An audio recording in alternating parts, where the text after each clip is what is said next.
Hello, everyone.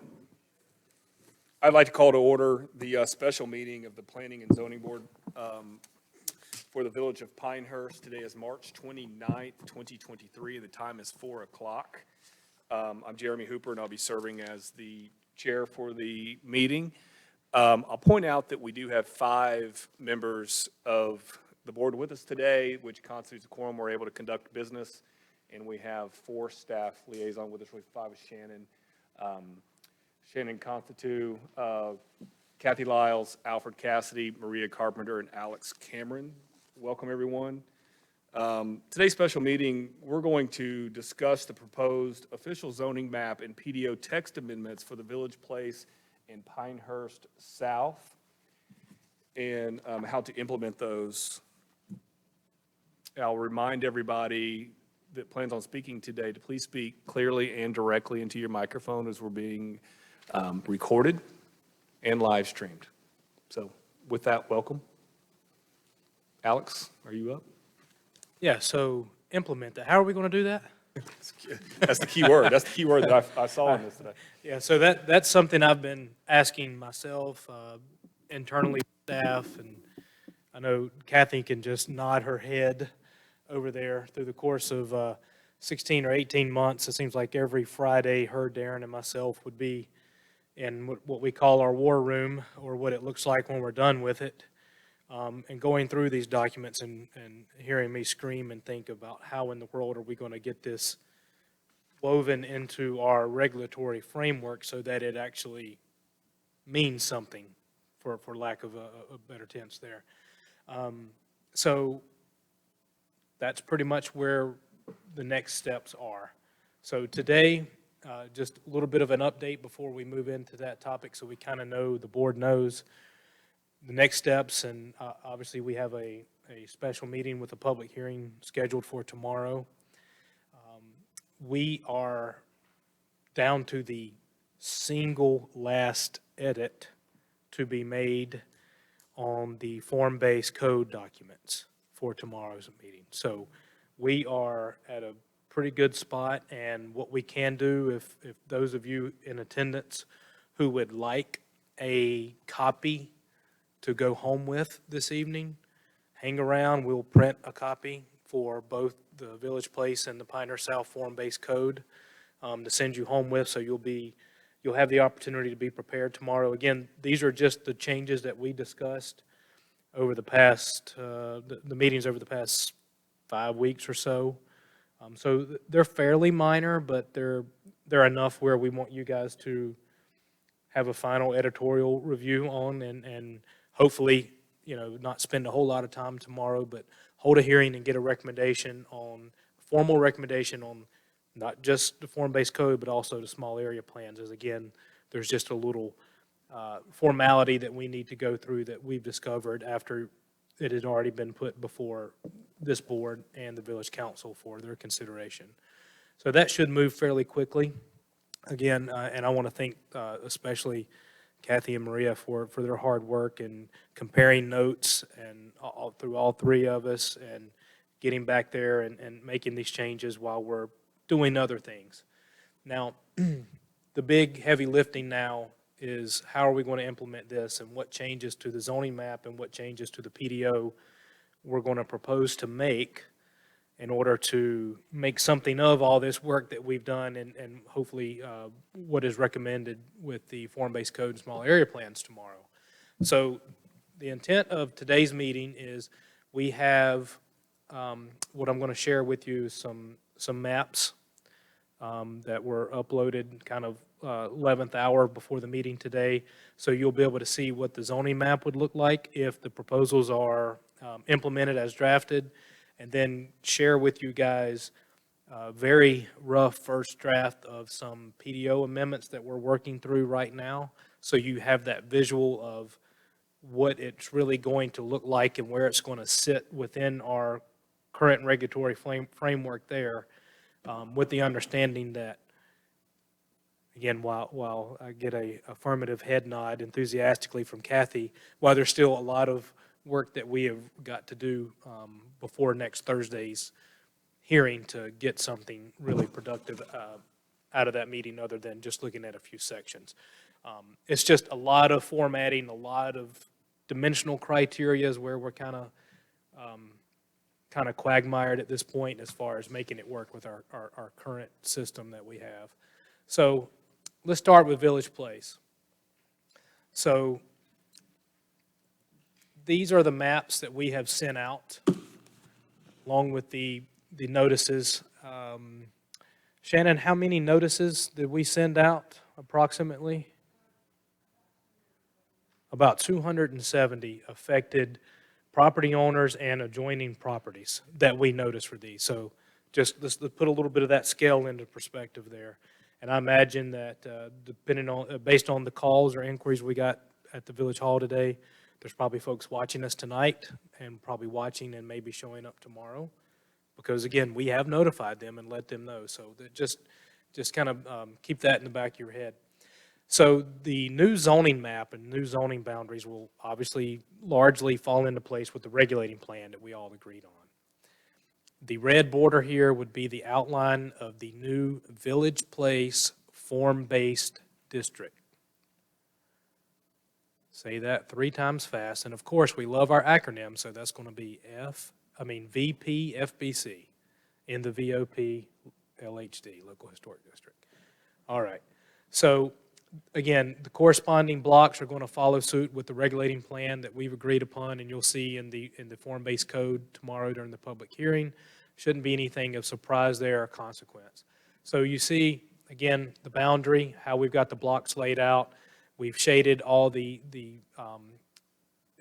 areas that needed to be shaded with the appropriate corresponding color for that district too. You know, we had open space here in some of these view sheds, but all that's there. The village properties, the PC properties there, we've paired that out of the boundary.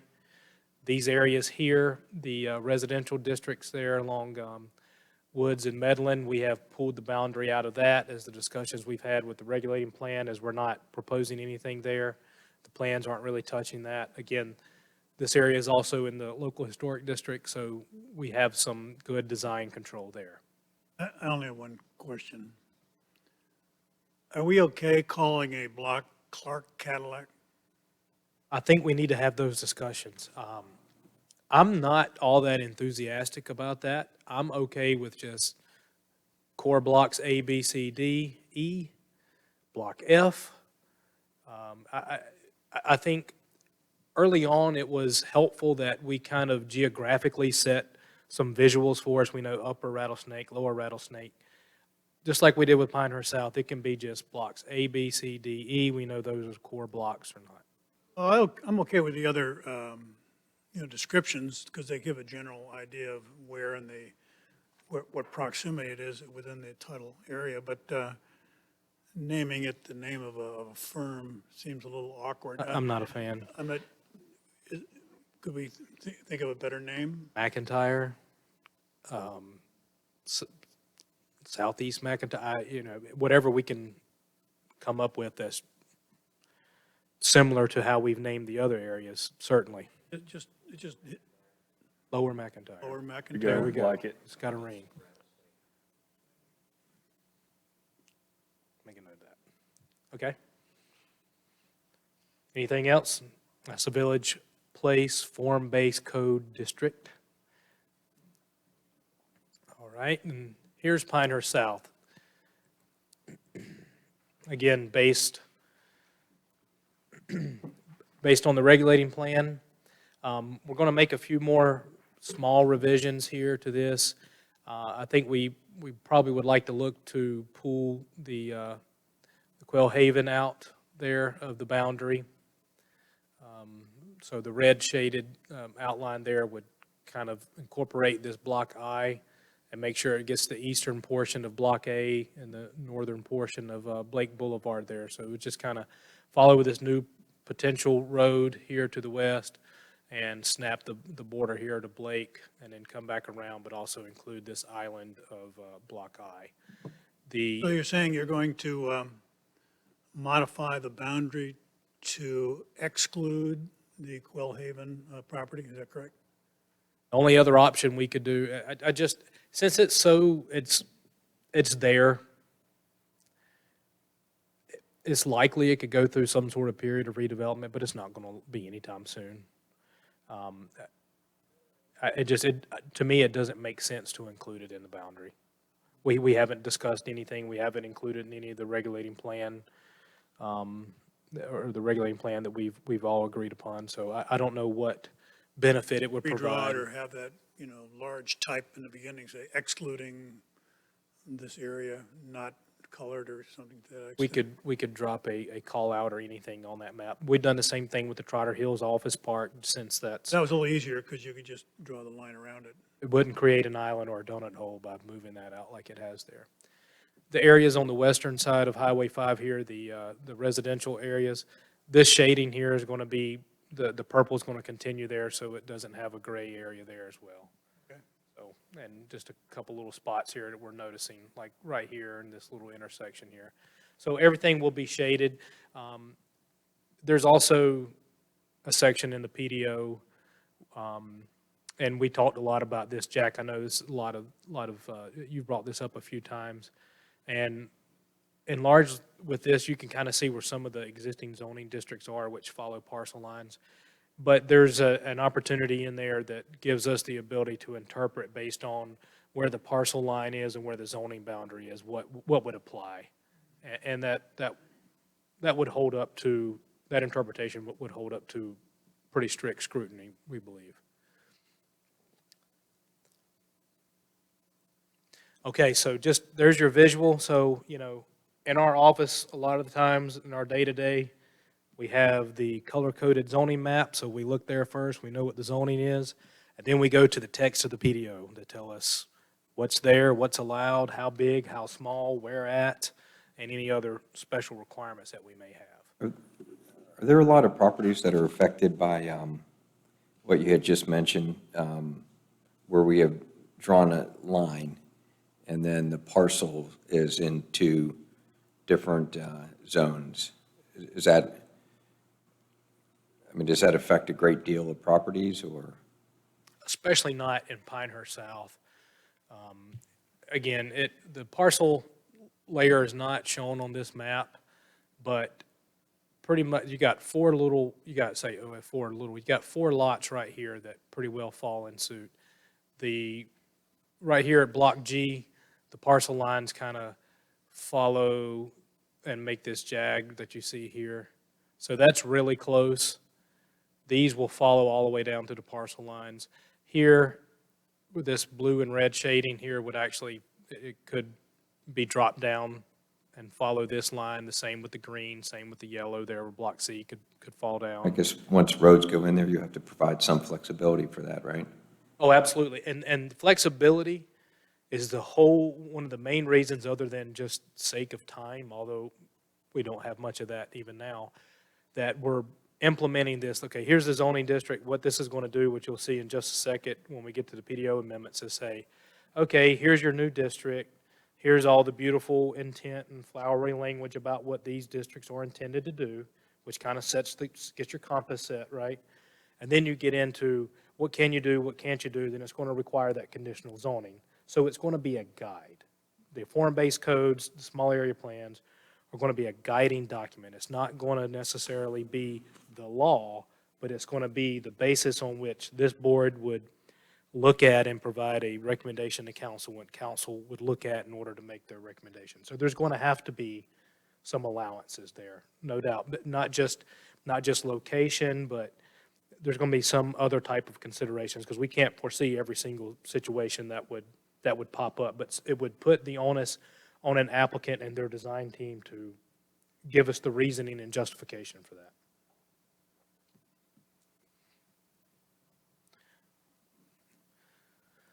Okay, PDO. So this is some of the work of where staff has gotten to now. It's proven to be a little bit more of an undertaking than maybe some had. I'd say that I've always had a fear of it, but once we start putting meat on it, then we have time to ruminate on that and go home and sleep a night and then come back and think maybe that's not the right way. So we've countless hallway discussions, after council meeting discussions. So some of this will change, but here we want to share with you guys generally what this document will look like and how we're going to wedge this into the PDO, the Village Place Form-Based Code District, and the Pioneer South Form-Based Code District. So you guys have an idea of what we're going to be really bringing to you and get some early general feedback and see if we're treading somewhere we don't need to be, or you think that maybe you could say effectively what you're trying to do more succinctly than what you're doing. Maybe less is more, and we're certainly open to that. So Chapter 8 is where you start to get to the regulatory provisions of the PDO. It starts off with, here's all your general use zoning districts. Here's your residential districts. Here's your low density, your high density, your medium density. And this is what it's intended to do. Here's your hospital district. It's supposed to be able to provide for medical services without, negative blights or impacts on adjacent residential properties. So what we're proposing to do, of course, we're not going to change any of our existing underlying zoning districts. I want you to ignore the red strike through that you see right here with most of these, a village cottage professional district, maybe not the village residential, but the village mixed use. In large, those districts are only in Village Place. However, the path of least resistance at this point, considering the time that we have, is worthwhile to keep it in there, because if anyone wanted to propose another conditional district rezoning or another base general district rezoning within our jurisdiction, we need to have it here. There might be a situation where one of these zoning districts makes sense elsewhere within the village limits. So we need to leave it there. Also, we do have a recently approved VMU conditional district rezoning, which needs an underlying district to have a corresponding conditional in a way. It just makes record keeping a little bit easier that we leave that alone. Okay, overlay zoning districts. We're proposing to get rid of the current Pinehurst South overlay district. Right. It's going to be defunct at this point, so it's really not going to be needed.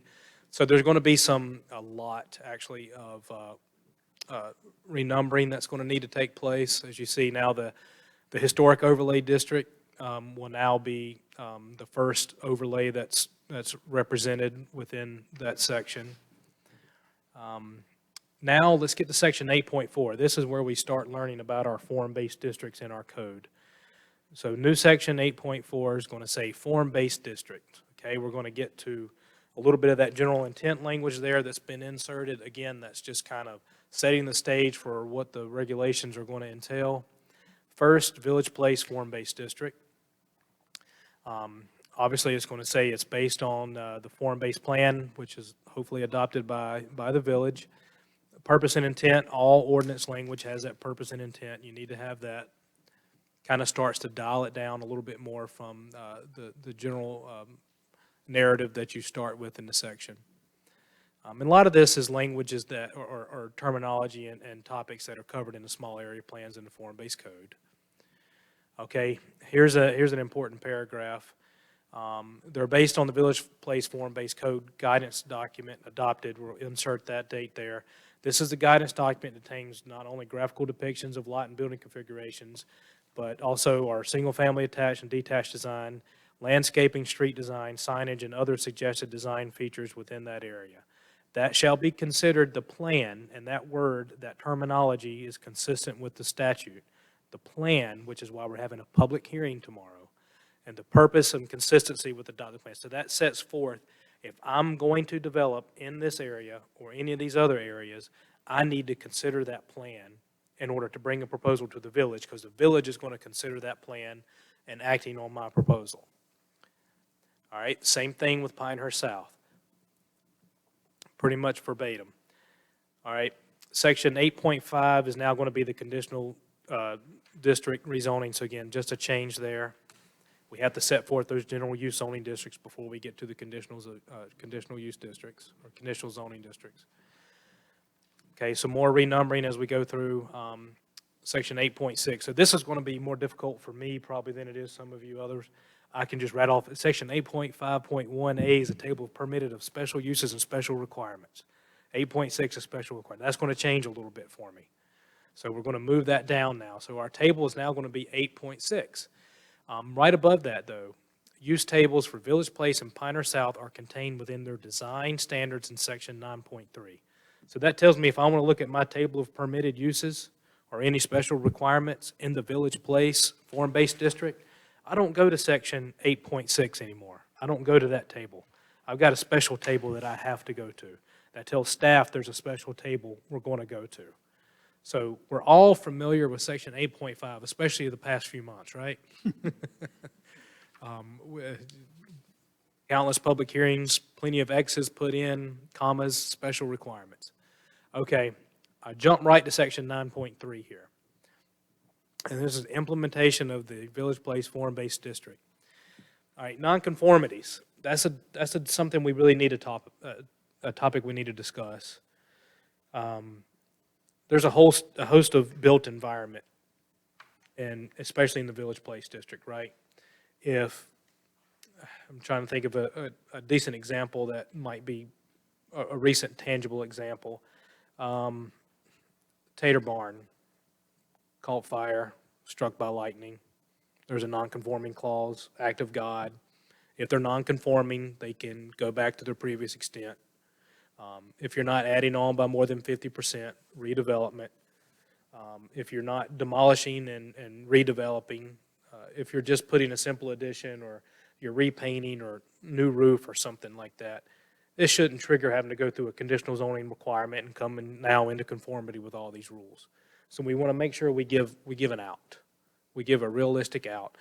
And we're really thinking that maybe we don't have to get in too much detail here specifically with it because we have our non-conforming section, but we're very cognizant of that, and we don't want to create any type of issue. So that's section A that you see there. Also, we want to speak to another type of development that we have, which is subdivision. Subdivisions aren't spoken to in this section. So we want to make sure that we say any type of subdivisions are going to have to go through that process for conditional zoning as well, because we don't have a mechanism. A lot of jurisdictions within their use table will see subdivision in there as well and tell you what you have to do in order to get that type of entitlement. Here we have our own subsection in 9.17. So we're speaking to that here, saying if you're going to go through a subdivision, because you could potentially propose a subdivision of land and not propose any structures or development on said subdivision. You're just creating lots. So we want to make sure we're at least getting that type of layout that the form-based code and the small area plans call for. So that's going to help. Relative to lot sizes, you don't know the use, how can you lay out the lot size requirements? So again, we're always going to have that regulating plan. We're always going to have that form-based code is going to tell us, okay, and let's say, for example, the Tradition site. Someone's coming through, we're just going to subdivide, of course, we know that there's utilities there. Let's ignore that, what road infrastructure's in there, right? The cartway, Yeah, we're going to have to say, okay, well, you're going to have to tell us something, because we're going to have to apply either the single-family attached or the single-family detached standards. So they're going to have to give us something. They're going to have to meet either a mix or assemblage of those, or one throughout. Would that lock you into that type of development then, from that point on? What you could do is you could say if you did all single-family attached and met all those lot standards, then you could change that to a less dense standard, like the cottage, manor, or villa detached lots. You couldn't say, I'm going to put all single-family detached villa lots and then go to the attached without having to go back through that same process. So increasing the density would normally trigger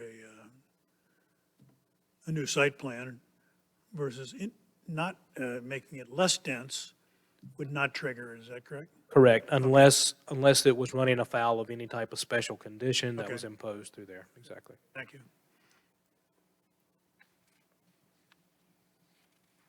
Okay, subsection C here, we want to make sure too that because this is a statutory prevention here, of course, we have to be very protective of the 1 and 2 family structures. Any existing lot of record for single-family structures, please please consider our documents for our architectural standards. If they're not subject to the conditional zoning requirement, we don't have that ability to really. Would that be existing lots of record as per when this ordinance is, or when this? Correct. And that's pretty standard. We have to follow suit with that. Same thing with, say, for example, our watershed regulations before they were Right. adopted. Environmental, wetlands, blue line streams, all that. If they're previously platted, lots of record for single-family development, you kind of got to leave them alone. Okay. So we get into the regulating plan and the sub-district. So we're pointing everything back to that guiding document, that regulating plan creates all these sub-districts, okay, what do they mean? Because you have the Village Place form-based district, but you also have Upper Rattlesnake, Lower Rattlesnake, blocks A through E, yada, yada. So there again, it's setting the stage. It's a lot of language in there, but it tells people how to kind of read and walk through that regulating plan. We're well versed in it because we've had several meetings where we go block by block. Let's see, so we get a little bit more into the active frontage. See, this is important that we put this in the code because that form-based code, we're calling it a form-based code. It's our plan. It's a guiding document. But we need to be able to have something in here that says active frontage is something you have to pay attention to. The regulating plan is something you have to pay attention to. Loud uses. So you have to, I'll get there in a second for Pinehurst South. So again, in 8.6, we told everyone that you don't go here for your allowed uses in these districts. These are your other existing uses with our other general use districts. For Village Place, this is where you go. You go section 9.3. Here's the allowed uses based on that regulating plan and those blocks. So we've seen this before, haven't we? Here's our use table that we went through block by block. It's going to look a little different than what you guys have historically seen before. Where we're going to say something is permitted, instead of having an X where it's permitted by right, we're using the denomination there, CZ. This means that a conditional zoning is required for you to establish one of those type uses. And it's important that we have this use table that even sets forth the conditional zoning, because even through conditional zoning, you can't condition to allow a use that isn't somehow permitted within the actual code itself. So it has to be, the base code has to say that use is permitted, and then you can pare those down, but you can't say, oh yeah, I'm just going to put a bed and breakfast home in block I, even though it says anything other. You just can't condition use it in. It's basically a use variance. We're going to keep our corresponding SRs, it looks like, for now. We'll just have to double check and see if we reference back to what would now be section 8.7 for those, and make sure we didn't create a rub there. So there's a lot of CZs on this table. As we're defining, like a piece of terrain, we've color-coded it, which is good, but are we going to actually put like a lat long or a coordinate there? Just, because the color can move, the road moves, you know what I mean? Are we going to define it by a coordinate, those districts? Or are we just going to define it by color on a map? Typically, they've come a long way, right? We have a lot more tools and resources, but typically Geolocate when you put it on there. I should show you some of our original zoning maps. They're like folded in sections. They're big enough to cover from me to Jeremy out past your guys' tables in quadrants, right? There's going to have to be some level of interpretation on where that actual boundary is. Most times they do follow parcel lines, but parcels get absorbed, combined, recombined, subdivided without even changing the underlying or zoning boundary. So no, to answer your question, they've been geo-referenced to an extent, but they haven't been by any type of plane or coordinate. Okay. Well, on Village Place, I mean, with the exception of the core area, it's pretty well defined by streets, street boundaries. Which is helpful. And/or existing parcel boundaries, right? It's, when you get down to, Pinehurst South, south, it gets a little, roads don't exist. And that'd be another good beauty part about that conditional zoning. When we get through that, we're going to have a general concept plan, we're going to have survey data, we're going to have those real coordinates. We're going to know the absolute beginning, the absolute end of all those, and it could be, we're going to, it could also amend that block boundary. Because right now, the best we can do is say, generally in this area, until we get something that we can truly react to, where there's not already a finite boundary, like a railroad or a highway or other right-of-way. Because in all likelihood, unless you have one just huge chunk of land that's 50 acres and it's the only chunk of land there, then you can just easily say boundary to boundary. Okay, so this table is pretty extensive. Confirming, and I think that's what the first sentence of this section says, but that is the old table that doesn't have the new definitions in there, short-term rental or anything, because they haven't been codified yet. Correct. Okay. Because a lot of this work had begun before some of that, so. Mention it, but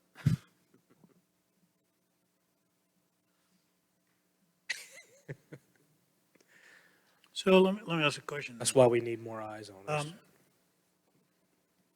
In our use table, we only have the use table for Village Place at this time, right? I was going to say that the next thing you're going to have to, with your imagination, see the same thing for Pinehurst South. Okay, using my imagination here, I mean, when we did the use table for Pinehurst South, there was a row in the use table called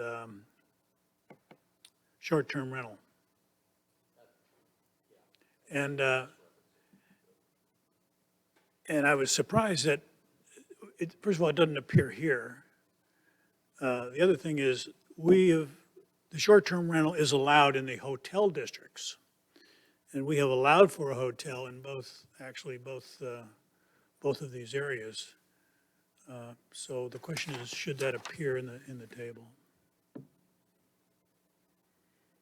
I can answer the first part of that question. The other part, we're going to have to really talk through.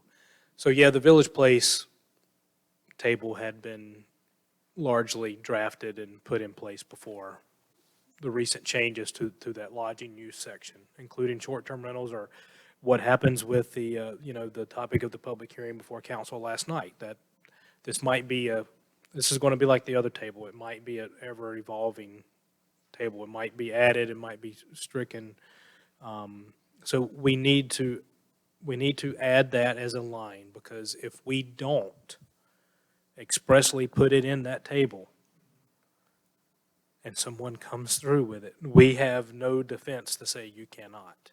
Right. And that's based on case law and statute. So we're The going to errors- have to put something in there. The next part is, just because, and we're going to have to handle this when we get to council as well, just because we say a hotel is a use we would like to see in core block B in Village Place, or block F in Pinehurst South. Yeah, I think it's B, I can't remember, yeah. Remember, it's B, F, or G. Right. But that doesn't necessarily mean that short-term rental is a use that's appropriate there, or a use Yeah, that we I would didn't want. imply that, I was just pointing out that it's, They're different. looked obvious by Yeah, but are you going to permit single-family residence in there? And that it's not going to, you know what I mean? Wouldn't you have to have a single-family resident to have short-term rental? But right now, there are none. It could be an apartment, it could be a BF, mixed G. use, it could be any type of dwelling. Okay, it's now defined. Okay, got it. So it would take whatever. It's dwelling, it basically says Okay. dwelling, which Got it. is, so Sure. if we don't allow the if it's not going to be in a single-family district,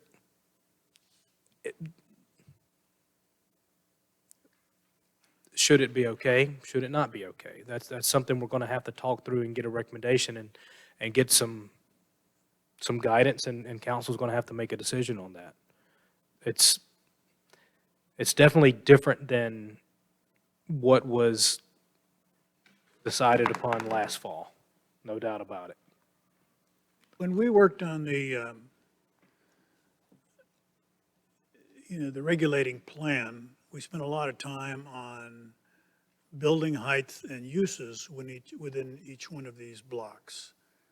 And I must be missing something, because I guess the uses are somehow or another in this table. Is that correct? And I don't see building heights in here either.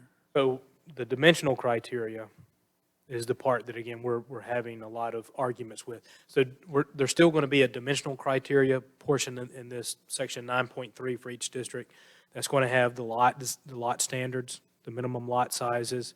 That's also going to have, there was so much discussion, my recommendation is going to be, there was so much discussion over what is 2 or what is 3 stories, or if an image looks like it, potentially looks like it's 4 stories instead of 3, let's give it an objective standard like we have now. Let's say if it's 2 stories, 35 feet.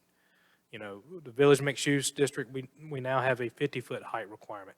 Let's put a height requirement on there, an objective building height standard that we have in place now that we define, instead of it being somewhat open-ended or subjective about number of stories. Well, one But way to that will take care of come. that, and it's true in other villages' ordinances, is that they specify the height, minimum and maximum height of a story. So then you can get to stories because you've defined their minimum and maximum height, interior height, ceiling height. So I mean, that's one way to approach it. But- I've seen that in a few other codes. Low-hanging fruit for us would be to set that maximum height. And we can set that in a couple of different places, but the dimensional criteria, which is a big piece missing from this document, the uses are we've got to have uses first, and then we've got to have the dimensional stuff, and then we put in the mechanism or vehicle in order to, what you have to do to get approval, which is that conditional zoning. Those are the 3 objectives, but I don't think even some of us, myself included, realized how many parts of this document we were going to really have to touch with such a simple 3 objectives to make. It's not as simple as 2 new tables and creating a new section under Chapter 8 for our zoning districts. It's proven to be a task that we just don't have the capacity, or haven't had much capacity, to really jump onto at this point. Well, it's experience too, you know. Never done it before. Right. And again, that's going to tell us the number and height of stories, but it's not going to tell us what some of those other, what we're trying to keep from having to do, but it's just no way around some of it, is that you're going to have to go to 3 or 4 or 5 different places. And that's just dealing with our current organizational framework of our PDO, and then the fact that you're having to reference those other plans. Well, the confusion I'm having is that, I mean, let's take the Tradition site. We spent a lot of time talking about the fact that it would be residential of some nature, different kinds of residential, either detached and or attached multifamily. And yet, if I look at the use table that I'm in front of me here on the far right, the green, it shows conditional zoning on lots of different uses. That, Gardens. Yeah. what am I missing?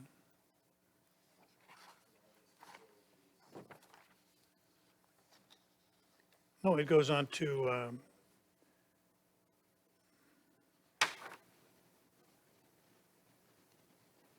never mind, I think I've semi-figured it out. Haven't caught up to you yet then. It's still residential in nature? I would Yeah, understand, but Still it has all the use. accessory buildings too, which are conditional. It has primarily single-family, two-family dwelling townhouse clustered. I don't know why the new subdivision is in red, but small micro, that's just required by law. And then gardens are available. What else? And so the only thing is that there's a civic use in there, park. Community shared, so it's at parking, which you may want a parking structure, I guess.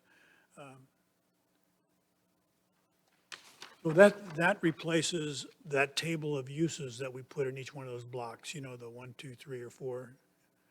So this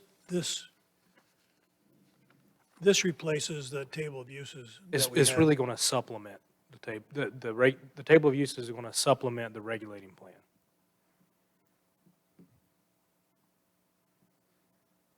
Our original regulating plans that we spent time on had both the building height, and you talked to how we're going to try to figure that out, within each one of the blocks, and it also had the types of uses, 1, 2, 3, 4, there was a bunch, there was 4 or 5 different uses. And so those have been replaced by this table, is that correct? Not completely, no. Here, get you a microphone, Kathy. Maybe I'm the only one that's confused. I just want to make sure I understood how we got from Right. They're there going to to work here. together. So what the regulating plan is really addressing is the building type, Building type. the building Okay. type, and then the building height. And then this spreadsheet talks about the uses that happen within the building. Okay, that makes sense. So it was focused on building type. And then we had, within the form-based code, it has a discussion of building types. Okay, does that make sense? It does, but I guess my question kind of is along with yours. Will there be somewhere in the document similar to the regulating plan that we had previously that had the numbers across it? It was just easy to reference, I believe. It was Maybe we easy to got reference. comfortable But I can referencing see it where, as a board. how they ended up here, because that's where Yeah. that's what we do in the rest of the PDO. This is That's what we exactly how have, we have to do that. we have to do Yeah, that. we have to, because if you don't say that either one of those uses are allowed in that district, then if you're requiring a conditional zoning, they can't, there's no use that you define that I can, Okay, well, that helps explain it, I understand. So we have to have this table, and it has to be complete. It's the building type that we were working on, which to us, we were thinking of use when we looked at building type. But this moves it from building type to actual use. Got it, okay. I'm sorry I had to drag you through that. it's fine. And for us, we're probably a few other steps, and trust me, I mean, I woke up in the middle of the night last night dreaming I was reading from a slide at a presentation over how in the world we're trying to sell this thing, okay? Well, God forbid some citizen would stop us, one of us on the street and say, could you explain this thing to me? I mean, Well, and I think we got, 295-1900, right, 1900, ask for the planning department. Maria or Alfred. I think we got comfortable seeing it that way as a board. Well, Because you I know, think where a it- lot of that's coming from as well, is I think that anybody else approaching this, if they've never seen it and that was the map that they had in their head, then this would make sense. And think about, what did this group spend most of their time doing with these exercises? It's been with the regulating plans for both. So that is what you guys are familiar with. Right. You may remember a picture of an amphitheater in the small area plan. You may remember that detail plan that had the trees and had the railroad Sure. and the little image of the coffee shop there, but what's tangible to this group is that regulating plan. We know numbers 1, 2, and 3 in blocks A, B, and C, and we know what 1, 2, and 3 are: office, mixed use, and retail. So this is just dialing that down a little bit more. So with conditional zoning, there's two things we have to have that are non-negotiable to start with, that are major topics, and that those are uses and density. Because you can't condition your way away from any of those, either starting or after something's been approved. Those are two main things that we have to address.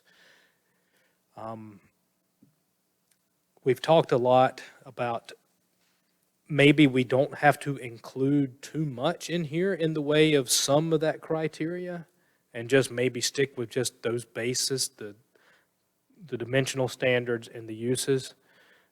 But we can't get away from how many other sections of the PDO that are either A, going to be affected by us inserting these, or B, that we need to also reference as part of this process, like our landscaping requirements, our parking requirements, our sign requirements. Even though there's signage sections in here, we still have sign standards.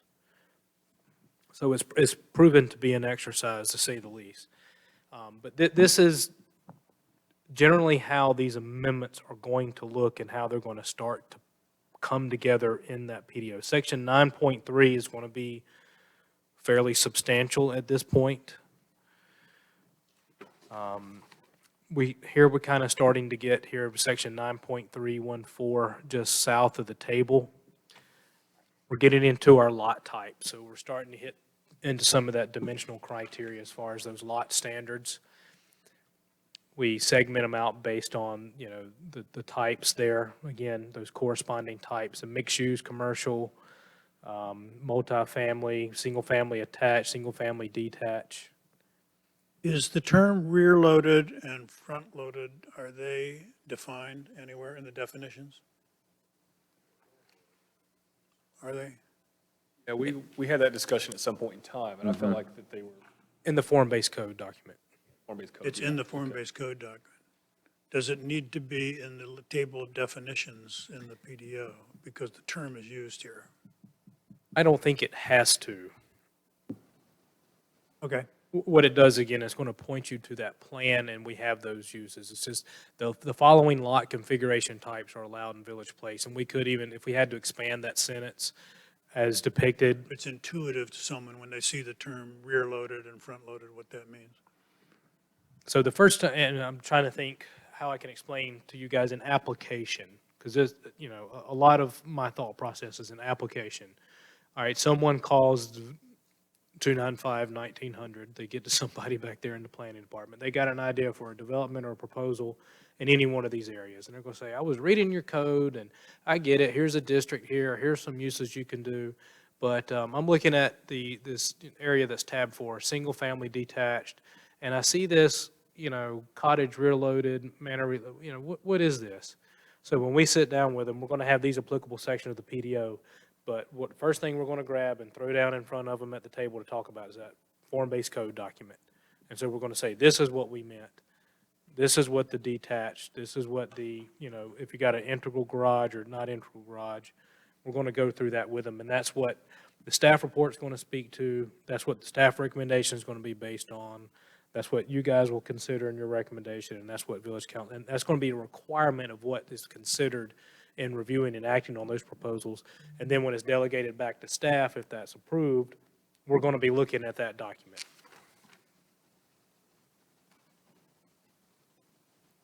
See here, you see the work Kathy's already gotten started here within those lot standards. So we're going to go right to the mixed use, rear loaded, and then here she references the regulating plan keys number that we're familiar with.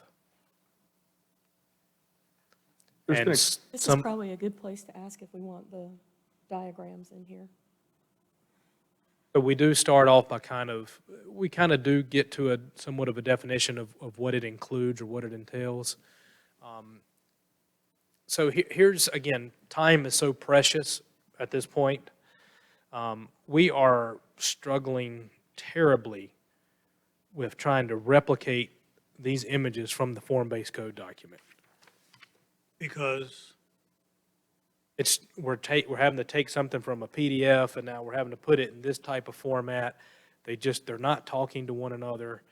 And if we have it in a form-based code document, do we there was even an need image it? you could extract from the form-based code We document. could, and then have to work on the formatting around with the text, because really, this is the zoning text. This isn't the zoning pictures.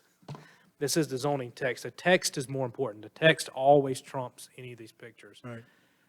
To me, I don't think the juice is worth the squeeze to try to replicate these pictures and put them in here. Is it helpful? It can be, but we're always going to have that form-based code document to fall back on. But Well, you're the people who are going to have to execute it day by day. You're going to have to make the decision what makes sense for you. if I know the minimum lot width is 34 feet and the minimum depth's 100 feet, that's You what don't I need a need to picture know. to tell you that. No, I right. don't. Okay. Especially one that doesn't even fit. It's wider than it is deep, but that's not what the dimensions say. So I don't know how much helpful it really is. Mixed-use commercial is the only configuration rear-loaded lots for that?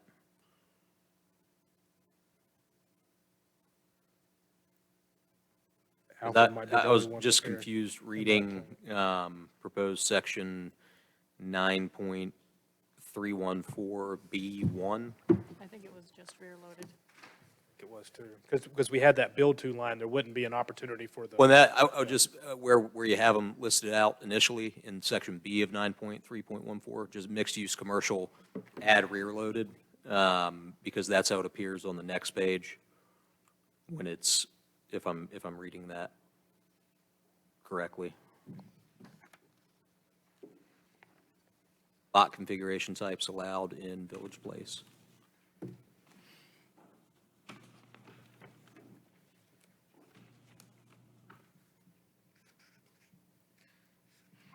Because as it is, it just kind of reads like a use rather than a configuration. Yeah, rear-loaded are the only allowed. Or only referenced in the form-based code too. And there's been some conversation of removing live work. Will it be removed in this type of area as well? Okay. There was just too much confusion all the way around for anything we could get. There's not going to be any references to it in any of the form-based codes, which, again, that was a major change with the documents that we're going to see tomorrow. That whole page is gone, which there again, had to take staff time to go and change the page numbers on this document even, and that the table of contents don't match up anymore, much less anything else. So it's. Aren't there programs that automatically generate table of contents from, headings and so forth? Pardon me? If only it was created and we had it in that format. Had it, We could do okay. it in Word and generate a table of contents. Can't do it in PDF. Yeah, we're trying to edit what really is not intended to be an editable or edited document, so. Also, in just effort just to kind of settle a conversation that, a concern that a few of us have brought up along the way, considering we're at 11th hour, we're going to stay with cottage, manor, villa, those terms. And, I know it was brought up last meeting as well.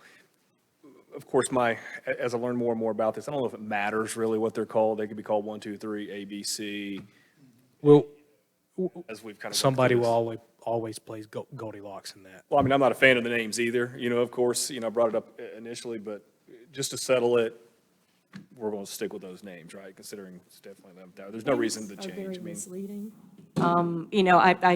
After our meeting last time, I had to, of course, go look it up, and a chateau in France is a private palace. A villa in Italy is one, and a manor in England is one. So, and it doesn't fit what's going there. So, well, and that was my point early on, is I don't know if it actually fits to what we've designed, but then as I've learned about it, I don't know if it really matters. It's just the term that's going to be used in the zoning office when we're talking about. And we could call them single-family attached A, single-family, or I mean detached A, Name B, them C. Davids, Jeremys, and Jacks. Sure.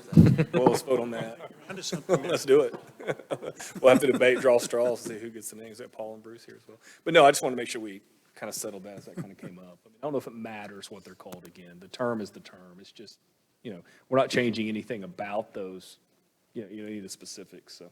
I mean, we could use the only thing that I would recommend if it became a sticking point is that we use whatever dimensional criteria it ended up being. If it came out to what was the 4,000 lot, then it'd be,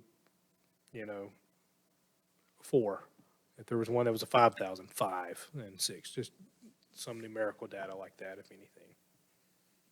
So images, how do you guys feel about that, the diagrams? As I said, you guys are the ones who have to execute this day by day, and if you think it doesn't add value to your ability to execute the PDO requirements, I would leave them out.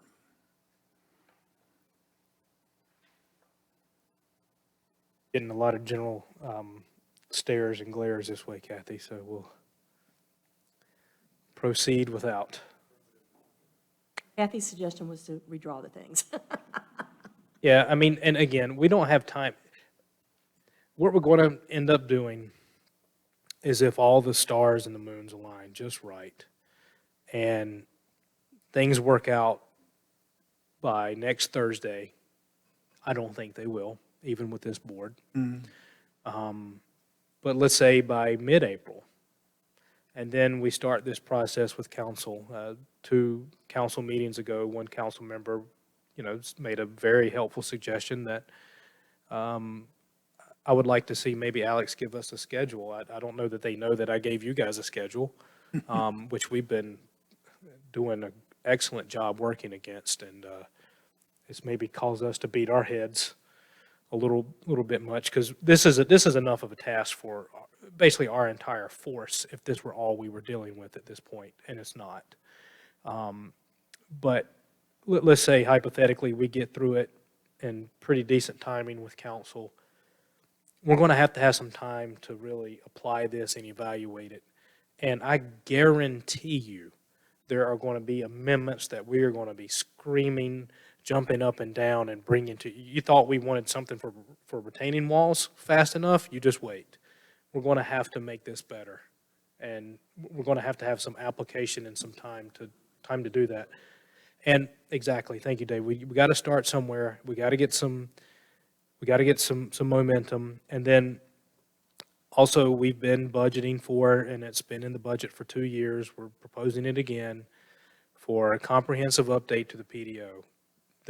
We can really bring someone on board through that process to help us with resources and capacity that we don't normally have, that might can make some helpful suggestions in this regard as well. Well, in reality, that's the good part of the conditional zoning as well. That's that flexibility. Flexibility to make sure there's no harm done when we do come up with a concern with an applicant.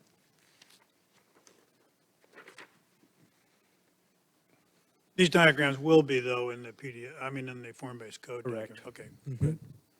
Which is going to be, again, we've said it a few times in here, and that's where we're going to have to point to for your guidance. Right.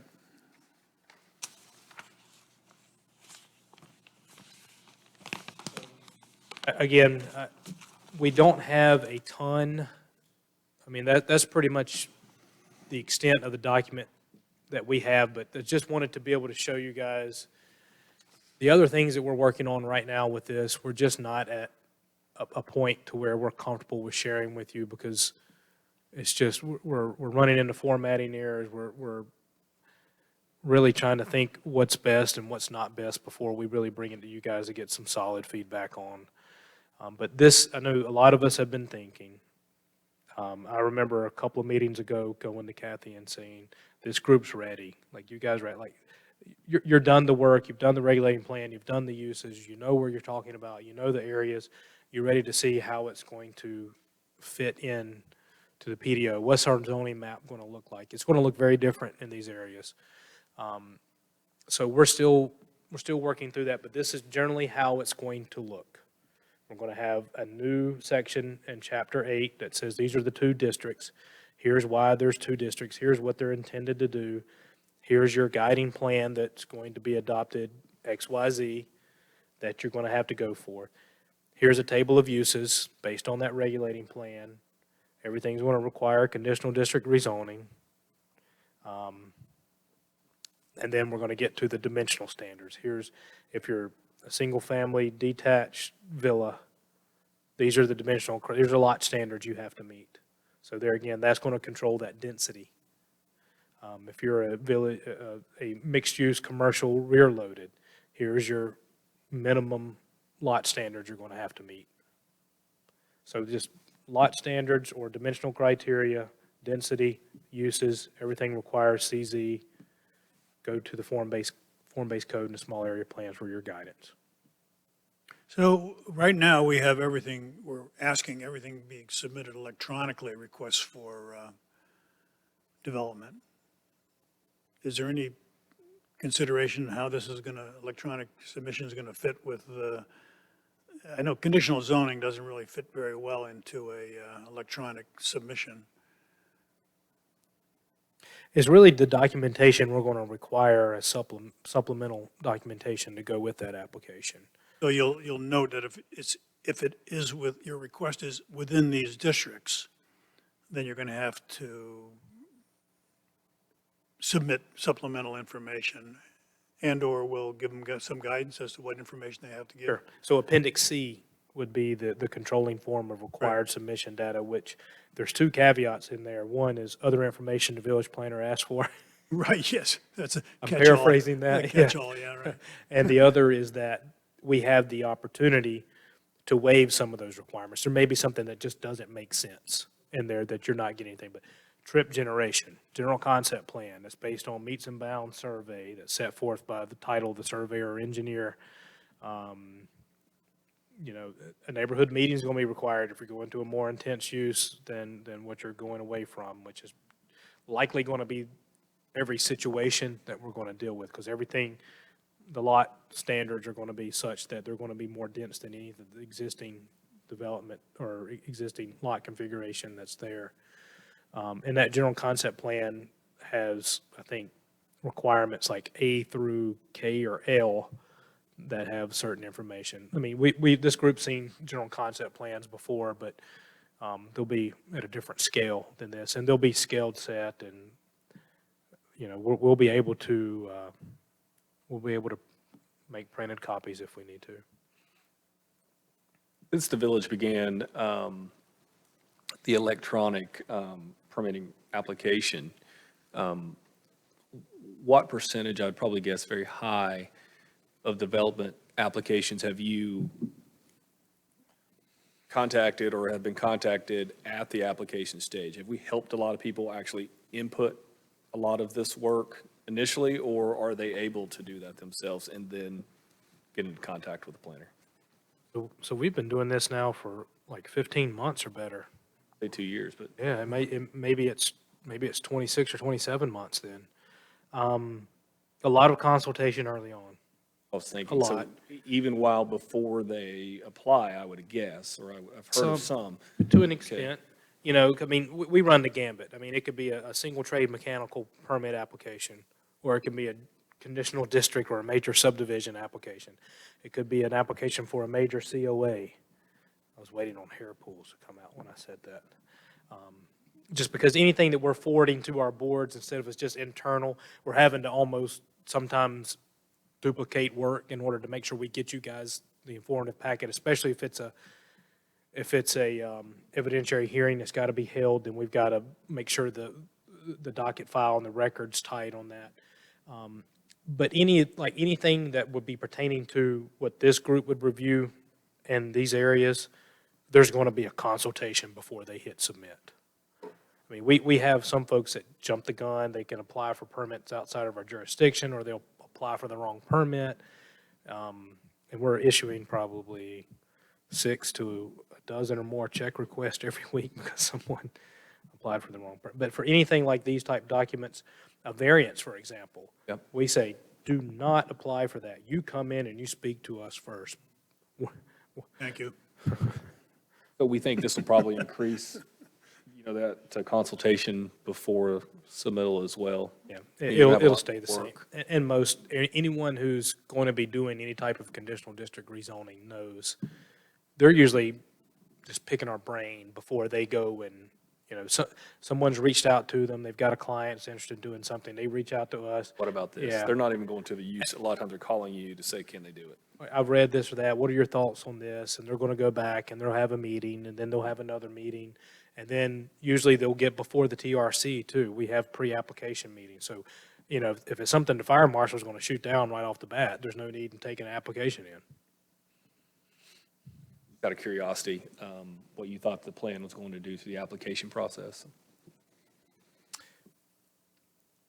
It's likely that any of the development that we saw in these areas with the base zoning in place was going to require either a major subdivision, a major site plan, or a conditional district rezoning anyway. So it's really not going to change that much. The next steps tomorrow at 2 o'clock, March 30th. Show of hands if you want a hard copy of the form-based code. Okay. Shannon said, thank you. Okay, so we're going to post that before we leave the office today. So agenda will be made live. Again, it should be the changes. Big highlights on those changes were removing live work. So if you see anything in there, live work, we need to take it out. We overlooked it. Village Place, no stone permitted as an exterior wall feature. The 10-foot setback instead of the 4-foot setback on the non-integral garages on the rear loading, I believe. I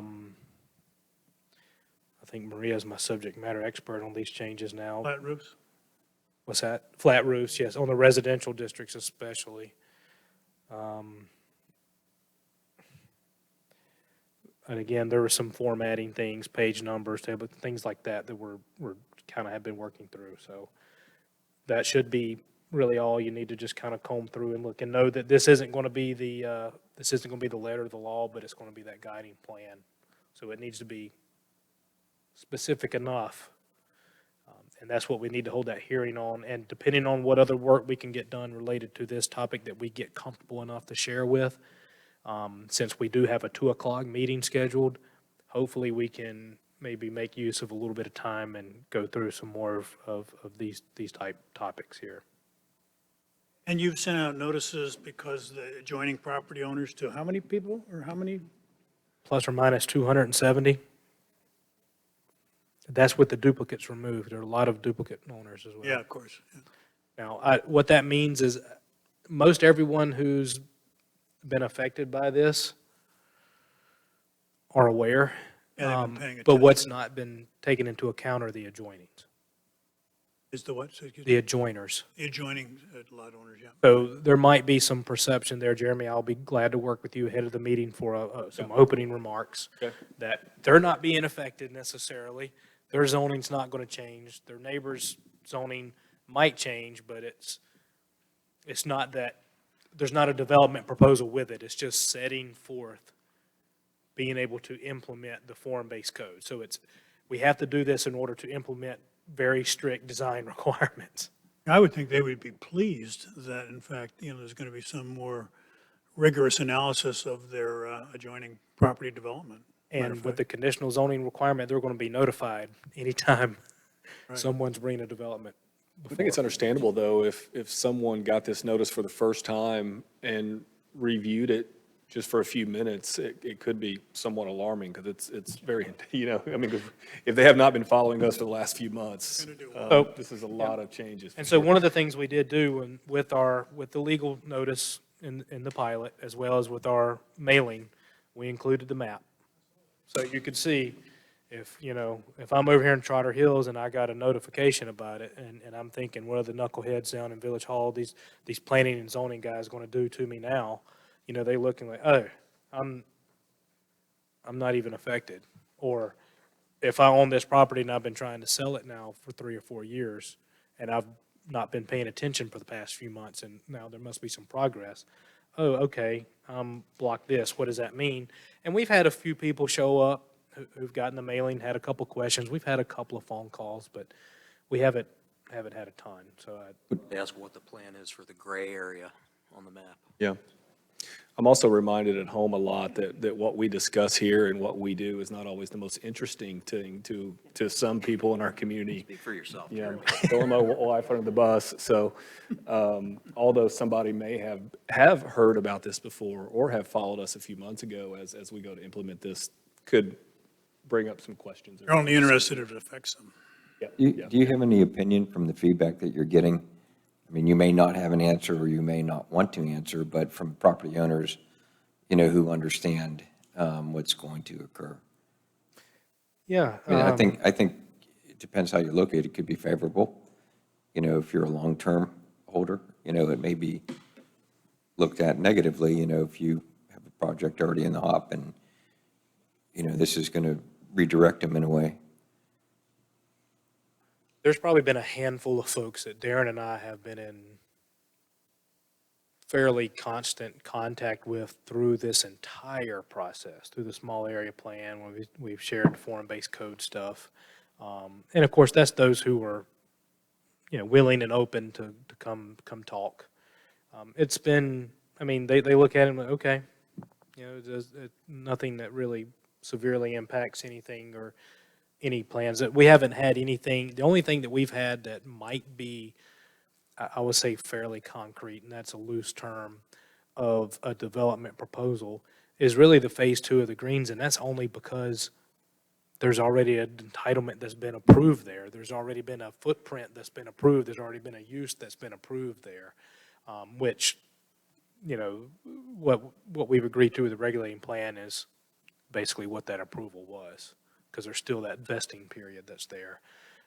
We know that there's some folks interested in doing a residential development west of Highway 5. And obviously this proposal would allow for that. It's just, what are those design requirements that they might have to follow in order to meet the plan? So it's, I mean, anytime you're thinking about changing anything, I'm not going to say anyone's come in and given you know, where's my, you know, I got a stamp of approval here, where do you want it? But I haven't been aware of any negative feedback that we've received. What about the subdivisions that have already been approved east of Highway 5? Are they going to, I mean, are they going to conform? Cottages. Yeah, They're right here, so they're outside the boundary. okay. Yep, they're not going to be affected by it. Putting the road in there.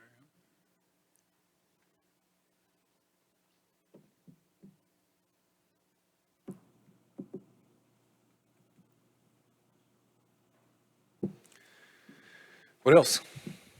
Any other topics that we want to discuss with staff, or to staff, is there anything else pertinent that we need to know before tomorrow's meeting?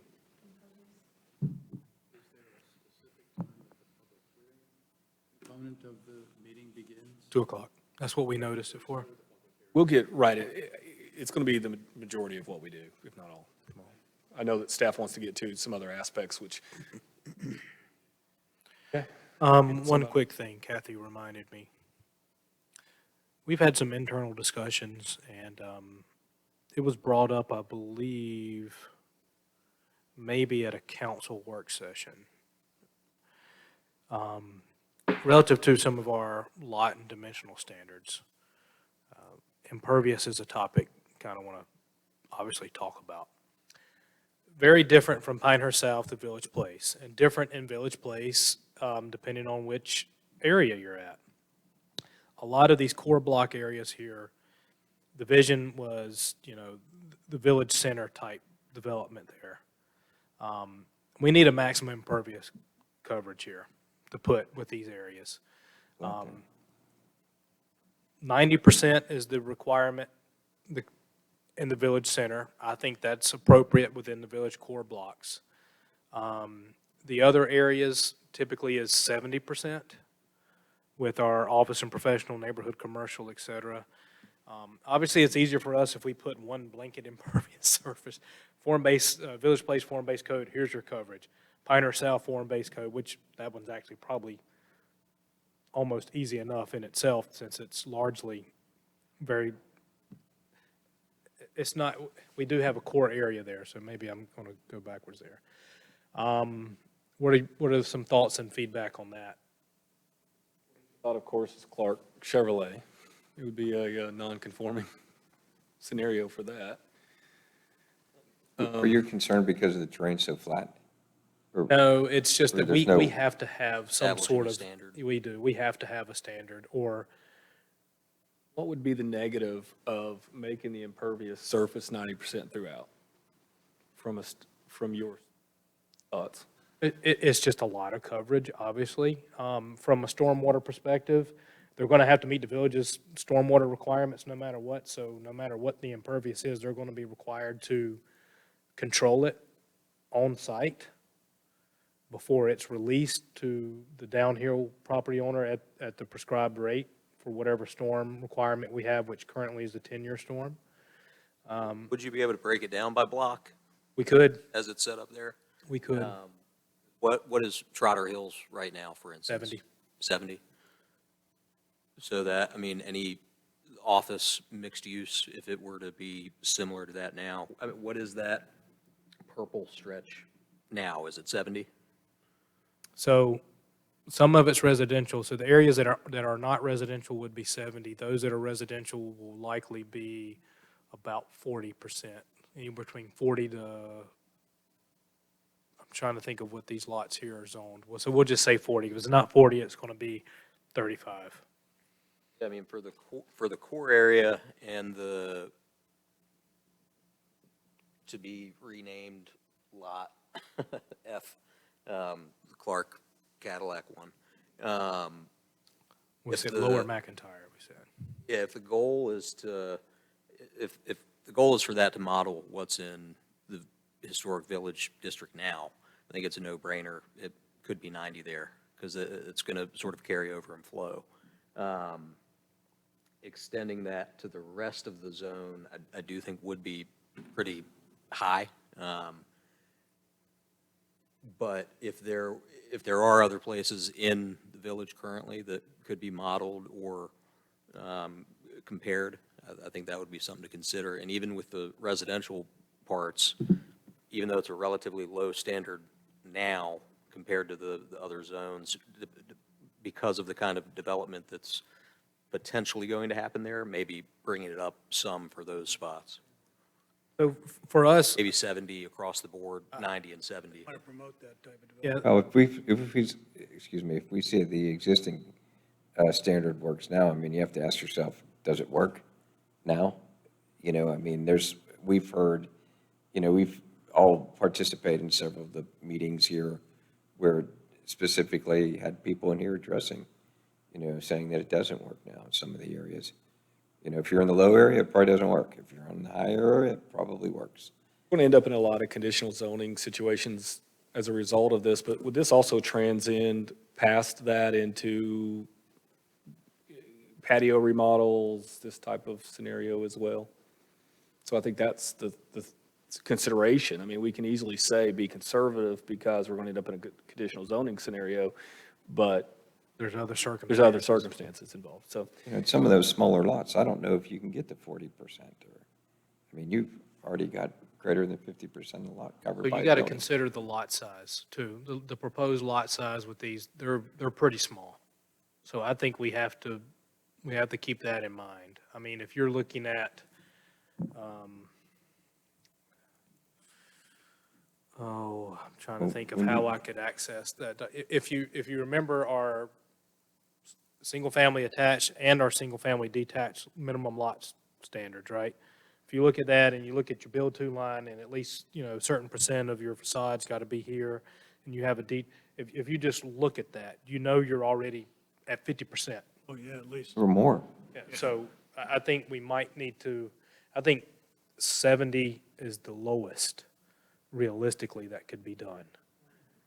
Just build up a couple courses. Don't put a slab in there. Was Maybe also 70 for the residential units and 90 for the non-residential.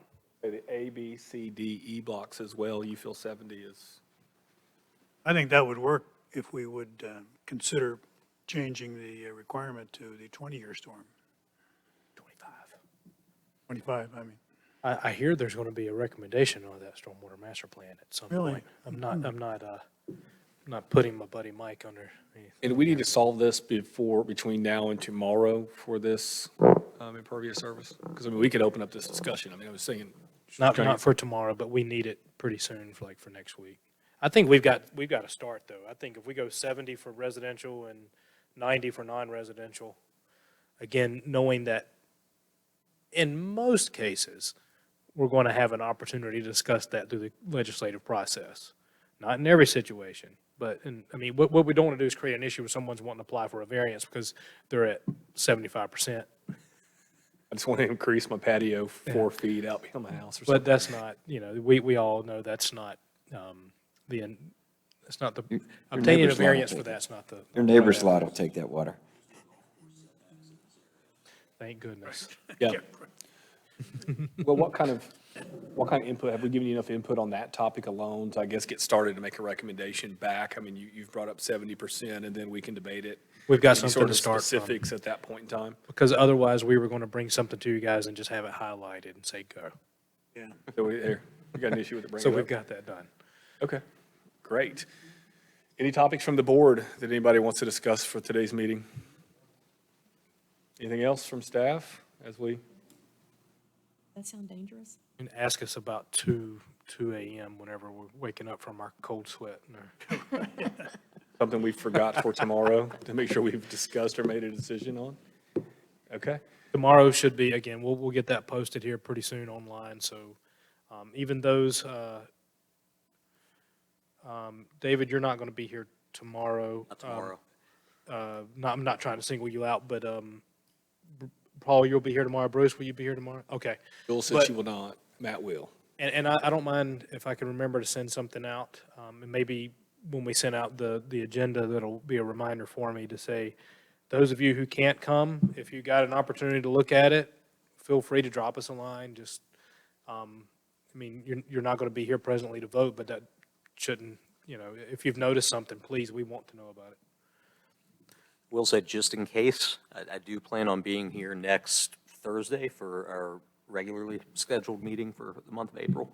But just in case I'm not, I think that would be my last one, so I'll preemptively say thank you to all of you. It's been a great time serving. It was eye-opening, and I'm glad we got to work on a lot of the projects that we did. So, again, hopefully I'll be here, but just in case the Twins come between now and then. Oh, Important input. Be a possibility. preemptively, thank you. We hope to make you say that a few more times because you're That's invited for right. the month of April, It's extra been- meetings as well. It's been 3 years already? Yeah. Gosh. So unless there's nothing else, I'll accept the motion to adjourn the meeting. I move to adjourn the meeting. By Jack, who have a second? Second by David. All in favor, say aye. Aye. Opposed? Hearing none is 5:21 and we are adjourned.